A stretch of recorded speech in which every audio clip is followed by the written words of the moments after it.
explication de deux problèmes politiques et de deux problèmes économiques de l'Afrique indépendante.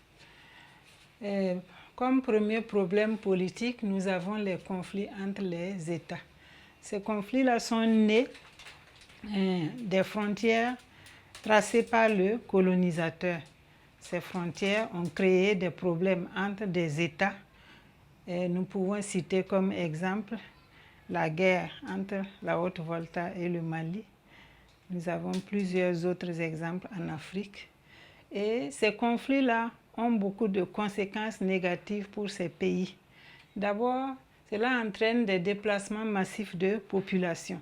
Alors que nous savons que quand les populations se déplacent, elles abandonnent leurs activités économiques, l'agriculture, l'élevage, etc. Tout cela empêche et retarde le développement économique des pays concernés.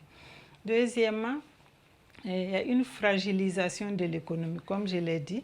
Donc, l'abandon des activités économiques fragilise les économies des pays concernés.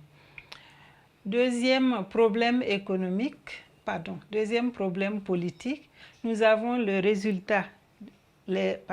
refus des résultats des urnes et la modification des constitutions.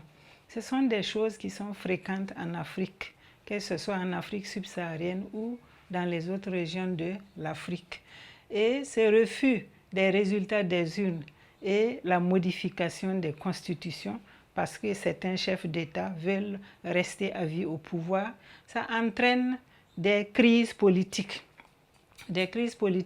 voire même des coups d'État et des formations de rébellions. Et ces rébellions-là entraînent des guerres civiles. Il y a des exemples fréquents qui montrent que ces rébellions qui sont constituées dans les pays à crise reçoivent l'appui de puissances étrangères et cela vraiment fragilise nos économies. Ça entraîne des catastrophes, vraiment des catastrophes sur l'économie, des déplacements massifs de population. Et donc, l'Afrique ne peut pas continuer à se développer dans ce cycle infernal de coups d'État et de rébellion. Comme problème économique, nous avons les obstacles du développement agricole. Ces obstacles du développement agricole peuvent être expliqués par les problèmes humains et naturels.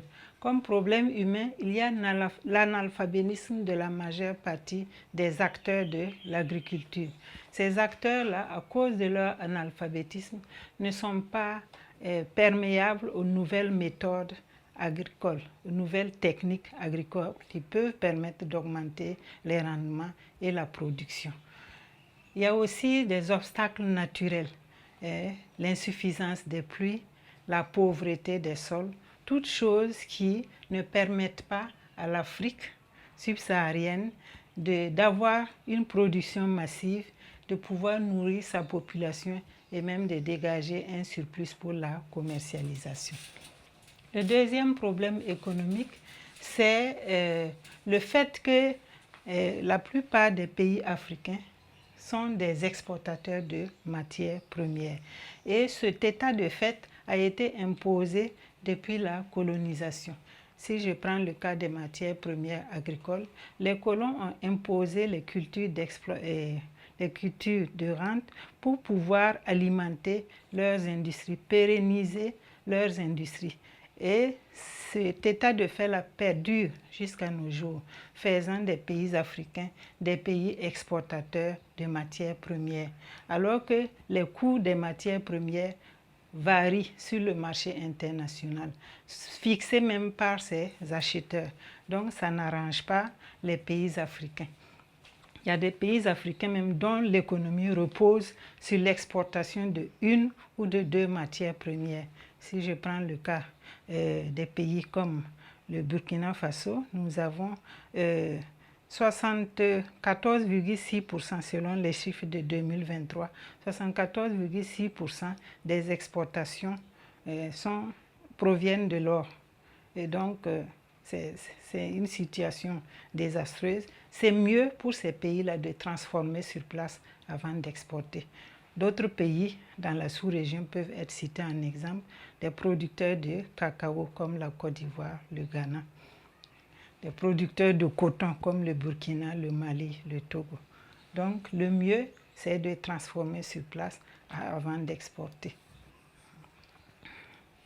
Donc voilà au terme de cette synthèse. Pour l'introduction et la conclusion, il faut se référer à la méthodologie.